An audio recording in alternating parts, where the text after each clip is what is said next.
எல்லாருக்கும் தெரிந்த வசனமே. பரிசுத்த லூக்கா எழுதின நற்செய்தி நூல் 22ஆம் அதிகாரம் 35வது வார்த்தை.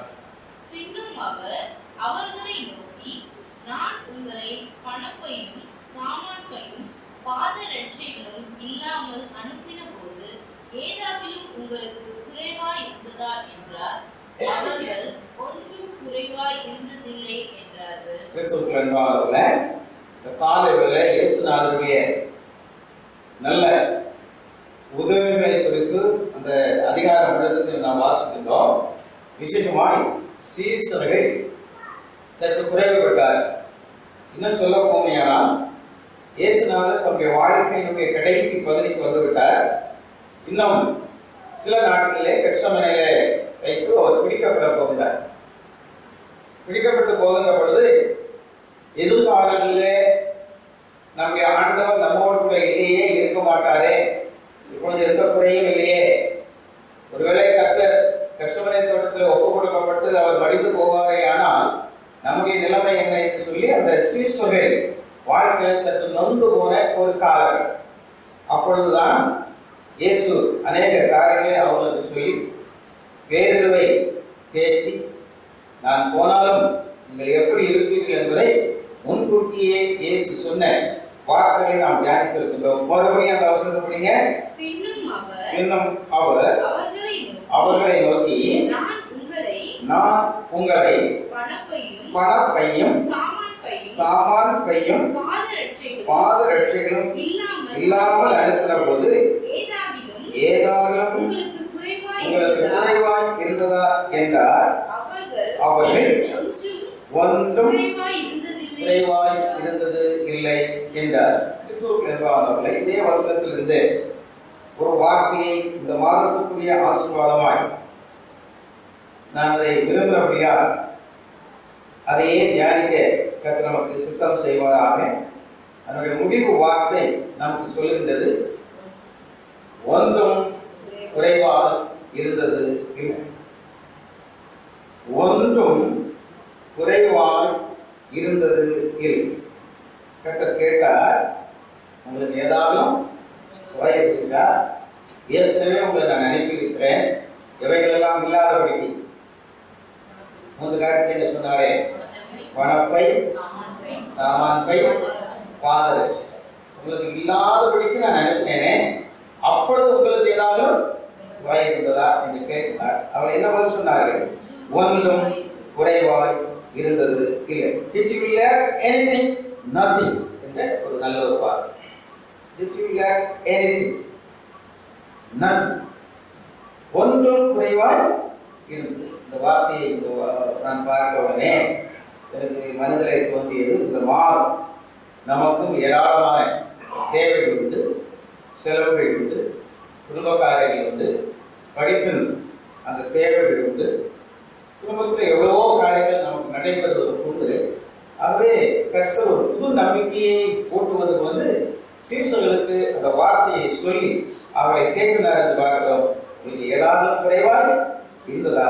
ஒன்றும் குறைவாய் இருந்தது இல்லை. ஆகவே இந்த காலவேளை ஆண்டுடைய பாதத்தில் நாம் வந்திருக்கின்றோம். அது இந்த காலவேளை நாம் ஒவ்வொருவரும் ஒவ்வொரு விதமான ஏதாவது ஒரு குறைவுகளை மனதில் சுமந்து தான் நாம் ஆலயத்துக்கு வந்திருக்கோம். ஏதாவது ஒரு குறைவுகள். போன மாதம் நீங்கள் சுகமாய் துளி இருப்பீர்கள் என்று ஒரு வார்த்தையை நாம் தியானித்தோம். அதுவே ஒருவேளை கடந்த மாதத்தில் நாம் எதிர்பார்த்த நற்காரியங்கள் நம்முடைய இல்லத்திலே நடைபெறாமல் போயிருக்கலாம். ஆகவே ஏதோ ஒரு குறைவு, ஒருவேளை பொருளாதாரத்தில் சற்று பற்றாக்குறை, சரீர பலவீனங்களில் ஒரு குறைவு, நான் எதிர்பார்த்த நன்மைகள் நடக்காமல் இருந்த ஒரு குறைவு, ஏதோ ஒரு விதத்தில், அது ஒருவேளை ஆகாரத்தில் இருக்கலாம், துணிகளில் இருக்கலாம், நம்முடைய பணியிடத்தினுடைய பிரச்சனைகளாக இருக்கலாம், பிரயாணங்களாக இருக்கலாம், குடும்ப வாழ்க்கையில இருக்கலாம், படிப்புடைய சூழ்நிலையாக இருக்கலாம். எப்படியாக இருந்தாலும் காலை பொழுது ஏதாவது ஒரு மனக்குறைவோடு உடன் தேவாலயத்துக்குள்ளே பிரவேசித்திருப்போமே. ஆனால் இயேசுநாதர் சீசர்களை பார்த்து கேட்டார், உங்களுக்கு ஏதாவது குறைவாய் இருந்ததா என்று கேட்டபொழுது என்ன பதில் சொன்னார்கள்? ஒன்றும் குறைவாய் இருந்தது. இந்த மாதம் முழுவதும் ஆண்டவருடைய நாமத்துல 1ஆம் தேதி காலை பொழுதுல தேவனுடைய சமூகத்தில் வந்திருக்கிறோம். இந்த மாதம் நிறைவு நம்மை பார்த்து யாராலும் குறைவாக இருந்தால் என்று கேட்டால் நாம் சொல்ல வேண்டிய பதில் என்ன? ஒன்றும் குறைவாய் இருந்தது இல்லை என்ற வார்த்தையை நாம் மற்றவர்களுக்கு பகிர்ந்து கொள்ள முடியாது. ஒவ்வொரு நாட்களும் பகிர்ந்து கொள்ள முடியாது. ஒவ்வொரு வாரங்களும் பகிர்ந்து கொள்ள முடியாது. கர்த்தர் இந்த மாதம் நமக்கு அப்படிப்பட்ட ஆசீர்வாதத்தை தேவன் தருபடியார். கர்த்தர் நம்மை ஆசீர்வதிப்பார். அதே வசனத்துல 3 காரியத்தை நாம் பார்க்கின்றோம். மறுபடியும் அந்த வசனத்தை படிங்க. பின்னும் அவர் அவர்களை நோக்கி நான் உங்களை பணப்பையும் அதோட பாட்டுங்க. பணப்பையும் அவர் என்ன சொல்லுங்க? அவர்களை நோக்கி நான் உங்களை பணப்பையும் என்ற ஒரு வார்த்தையை பார்க்கிறோம். அதுல கற்றுக்கொடுத்த ஒரு பாடம், அதாவது இயேசு என்ன சொன்னார்? காசு இல்லாமல் சென்றீர்கள், நான் உங்களை பணப்பை இல்லாதபடிக்கு அனுப்பினேன் என்று சீசர்களை பார்த்து கற்று சொன்னார். முதல் செய்தி அவர் என்ன சொன்னார்? காசு இல்லாமல் சென்றீர்கள், உங்களை நான் அனுப்பி இருக்கிறேன். When I send you without purse, என்ன பை? பணம், மணி பர்சன் சொல்றோம் அல்லவா? அந்த சீசர்களை பார்த்து கற்று சொல்லுகிறார், நான் உங்களை அழைத்தேன், நீங்கள் வார்த்தைக்கு கீழ்ப்படிந்தீர்கள், உங்களை அழைத்து அனுப்பினேன். எப்படி அனுப்பினேன்? பணப்பை இல்லாதவை. அப்படி என்றால் அர்த்தம் என்ன? உங்களுடைய கடவுளே காசு இல்லாத இருந்த போது உங்களை நான் உயர்ந்து அனுப்பி இருக்கிறேன். காசு இல்லாத ஒரு காலம் யாருக்கு இருந்திருந்தப்போ இந்த சீசர்களுக்கு இருந்திருக்கிறது ஞாபகம். இயேசு காசை முக்கியப்படுத்தவில்லை என்பது என்னுடைய காலை கருத்து. ஆகவே அந்த காசை அதிகமாய் கருத்திலே கொள்ளாதபடிக்கு தம்முடைய சீசர்கள் தாம் எப்படி வாழ்ந்தாரோ அப்படி தம்முடைய சீசர்கள் வாழ வேண்டும் என்று உங்களை அனுப்பி இருக்கின்றேன். எப்படி அனுப்பினேன்? பணப்பை இல்லாதபடிக்கு நான் அனுப்பியிருக்கேன், காசு இல்லாதபடிக்கு சென்றீர்கள் என்ற ஒரு வசனம். இதை மத்திய புத்தகத்துல 17:27 நமக்கு சொல்லுகிறது. ஆகிலும் நாம் அவர்களுக்கு இடாதபடிக்கு நீ கடலுக்கு போய் தூண்டில் போட்டு முதலாவது அகப்படிக்கும் மீனை பிடித்து அதன் வாயை திறந்து பார், ஒரு வெள்ளி பணத்தை காண்பாய், அதை எடுத்து எனக்காகவும் உனக்காகவும் அவர்களிடத்தில் கொடு என்றார் என்ற ஒரு வசனம். அதை கிறிஸ்துவுக்கு இருந்தானவர்களே, அந்த காசை பற்றி ஆண்டவர் சொல்லுகின்ற பொழுது, அவர் பூமியில வாழ்ந்த பொழுது அவரும் டாக்ஸ் கட்டினார், வரி கட்டினார் என்பதை நாம் அறிந்திருக்கிறோம். ஒரு முறை வரி கட்டின வரி வசூலிக்கிறவர்கள் எல்லாம் அவருடைய சீர்திருத்தத்திலே வந்து, ஏன் உங்களுடைய போதகர் வரி கட்ட மாட்டாரா என்று கேட்கிறார். சீசர்கள் வந்து இயேசுவை சொல்லுகிறார், ஐயா வரி கட்டுவர்கள் வந்து இருக்கிறார்கள், நீர் இதை கட்டுவது இல்லையா என்று கேள்வி கேட்கிறார். இயேசு சொன்னார், நாம் கட்ட வேண்டிய தேவையில்லை, ஆனாலும் என்று ஒரு வார்த்தையை சொல்லி, சரி வசூலிக்கிறார்கள், நாம் ஏன் அவர்களுக்கு இடங்களாக இருக்க வேண்டும் அப்படின்னு சொல்லி கையில் இந்த பணத்தை எடுத்து கொண்டாரா? இல்லை. அவர் என்ன சொன்னார்?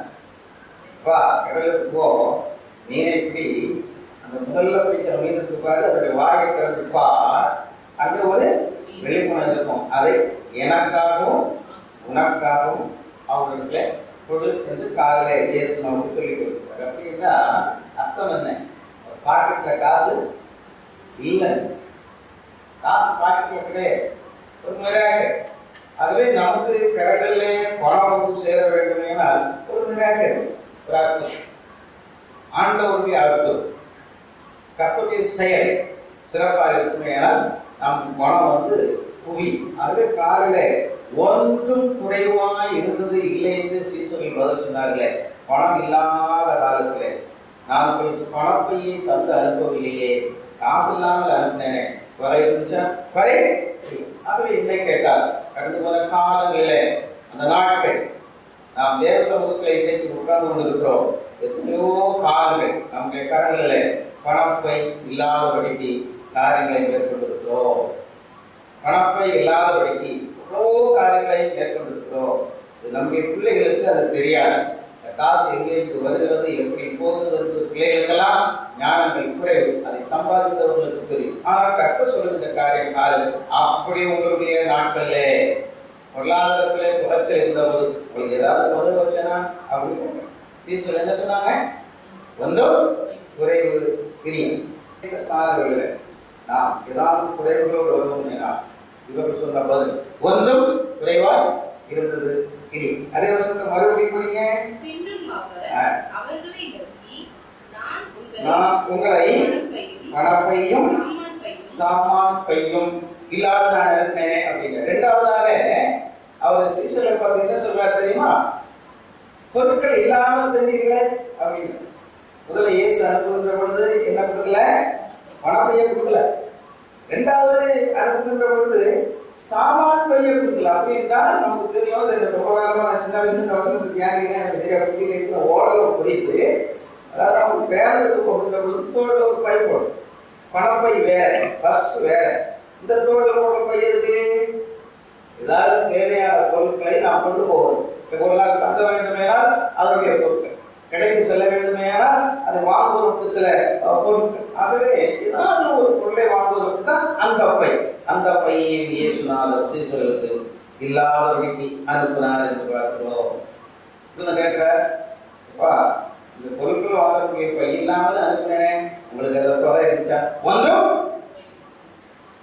ஆகவே இதை யோசித்த பொழுது அந்த நாட்களில் இருந்தே நம்மை கற்று அழைத்துக் கொண்டு வந்திருக்கின்றார். எவ்வளவோ பொருட்கள் நமக்கு தேவை. ஆண்டவர் அந்த நாட்களை கண்டிருந்தால் ஏற்ற காலங்களில் இந்த பொருட்களை நமக்கு கொடுத்தாரா இல்லையா? எது தேவையோ அந்த இடத்துல கட்டுறதை நம்ம கொடுத்துருங்க. ஒருவேளை அந்த நாட்களில் நாம் எதிர்பார்த்த பொருட்கள் கிடைக்காவிட்டா இன்றைக்கு நமக்கு வாழ்க்கையிலே அவ்வப்போது அந்த பொருட்களை கொடுத்து ஆண்டவர் அதை நிறைவேற்றுகிறார்.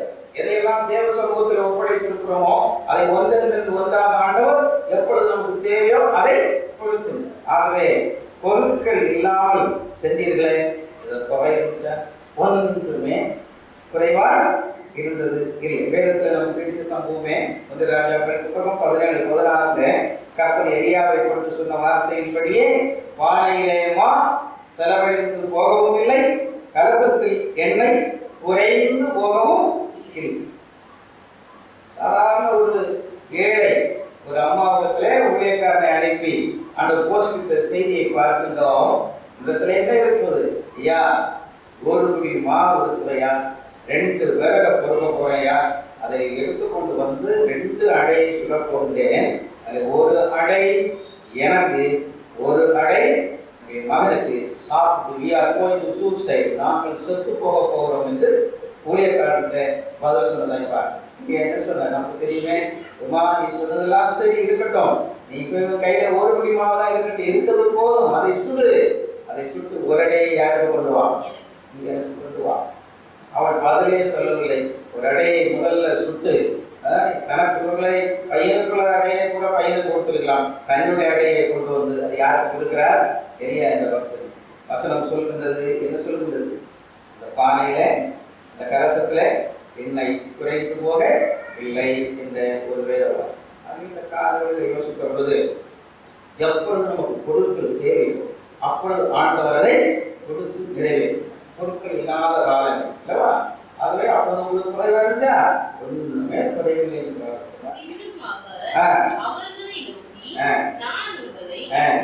பணப்பையும் சாமான்களையும் பாதரட்சைகளும் இல்லாமல் அனுப்பினேனே, நீங்கள் ஏதாவது குறையா இருந்தீங்களா? அப்படின்னா என்ன சொல்லுங்க? பாதுகாப்பு இல்லாமல் சென்றீர்கள். நம்முடைய கால்களுக்கு பாதுகாப்பு எது?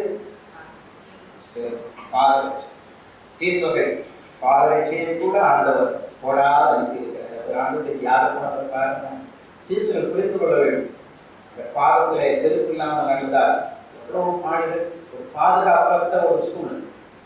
வேதத்துல நமக்கு தெரிந்த ஒரு சம்பவம் லூக்கா புத்தகம் 15:14 எல்லாவற்றையும் அவன் செலவழித்த பின்பு அந்த தேசத்திலே கொடிய பஞ்சம் உண்டாயிற்று. அப்பொழுது அவன் குறைவுபட அவர்களோடு குறையிருந்தான். எல்லாவற்றையும் வாங்கிவிட்டு சென்ற பிற்பாடு குறைவுபட்டார் என்றார். அப்பாவோடு கூட இருக்கின்றது வரையும் குறைவில், அப்பாவை விட்டு பிரிந்து சென்றால்தான் அவன் குறைவுபட்டார் என்றார். அதே அதிகாரம் 22 சொல்லுகிறது, அப்பொழுது தகப்பன் தன் ஊழியக்காரரை நோக்கி, நீங்கள் உயர்ந்த வஸ்திரத்தை கொண்டு வந்து, எப்பொழுது இயேசுவோடு கூட தகப்பனோடு கூட அப்பாவோடு கூட சேர்ந்து வாழ்கிறோமோ, ஆகவே பிரிந்து போனால் குறைவு, சேர்ந்து வாழ்ந்தால் புதிய வஸ்திரம் உங்களுக்கு உடுத்தி, கைக்கு மோதிரம், கால்களுக்கு பாதரட்சை, அப்புறம் ஒரு விருந்தையும் ஆயத்தம். குறைவில்லாத ஒரு வாழ்க்கை, குறைவில்லாத ஒரு வாழ்க்கை.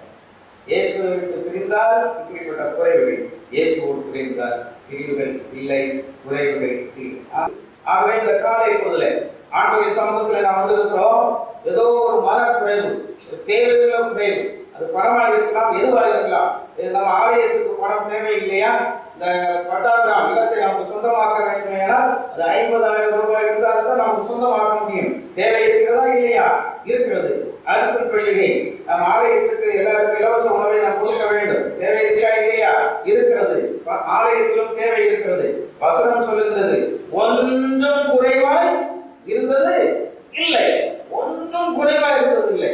ஆலயத்தினுடைய தேவைகளை ஏற்ற காலத்தில் கர்த்தர் நிறைவேற்றிக் கொண்டு வருகின்ற பொழுது ஏன் நம்முடைய குடும்பத்தினுடைய குறைகளை கர்த்தர் நீக்க மாட்டார்? நீக்குவார். ஒரு குறைவும் இருக்கக்கூடாது. அதான் ஆண்டவருடைய பிள்ளைகளுக்கு தேவன் தருகிற நல்ல வார்த்தை, ஒன்றும் குறைவாக இருந்ததில்லை என்று சொல்லி அதை அனுபவித்து சீசர்கள் அதை அனுபவித்து இயேசுவுக்கு பதில் சொன்னார்கள் என்று பார்க்கிறோம். உங்களுக்கு ஏதாவது குறை இருந்துச்சா? ஒண்ணுமே இல்லை. ஆகவே என்னை கேட்டிருந்த காலை பொழுது மற்ற மக்களை இல்லை, ஆண்டவர் நமக்கு நாம் சம்பாதிப்பவர்களை குறைவாக இருக்கலாம். குறைகளை வைத்து நாம் வாழ்க்கையை நிறைவை அனுபவிக்கவில்லையா? மகிழ்ச்சியோடு நாம் ஆண்டவருக்கு நன்றி செலுத்தவில்லையா? தேவ துதியோடு தேவாலயத்துக்குள்ளே வரவில்லையா? நாம் நிம்மதியான சாப்பாடை சாப்பிடவில்லையா? நாம் விரும்புகிற துணியை நாம் கட்டவில்லையா? அவர்கள் விரும்புகிற படிப்பை ஆண்டவர் நமக்கு தரவில்லையா? இந்த கால் எதிரே நம்மை குறை வைத்திருக்கிறார். மற்ற மக்களுக்கு இருப்பதாக அவர் உங்களை தலைகளை நிமிர்ந்து நடக்க பண்ணின ஆண்டவர். அவர்கள் அவரை நோக்கி பார்த்து பிரகாசம் அடைந்தார்கள். அவர்கள் முகங்கள் வெட்கப்படவில்லை. இந்த ஏழை கூப்பிட்டான், கர்த்தர் கேட்டு அவனுக்கு இருக்கங்களுக்கெல்லாம் நீங்களாக்கி ரட்சித்தார். ஆண்டவர் எனக்கு ஒரு குறையை வைக்கவில்லை என்று சாட்சியை இந்த மாதம் ஓய்வு திருச்சபையெல்லாம் நாம் சொல்லும்படிக்கு கர்த்தர் வார்த்தையை நமக்கு ஆசீர்வதித்து, எந்த சூழ்நிலையாக இருந்தாலும் ஏற்கனவே ஒன்று உங்களுக்கு குறையாக இருந்ததில்லை, இனியும் நான் ஒரு குறையை வைக்க மாட்டேன் கர்த்தர் சொல்கிறார். உங்களுக்கு ஏதாவது குறை இருந்ததா? என்ன பதில்? ஒன்றும் குறைவாய் இருந்தது இல்லை.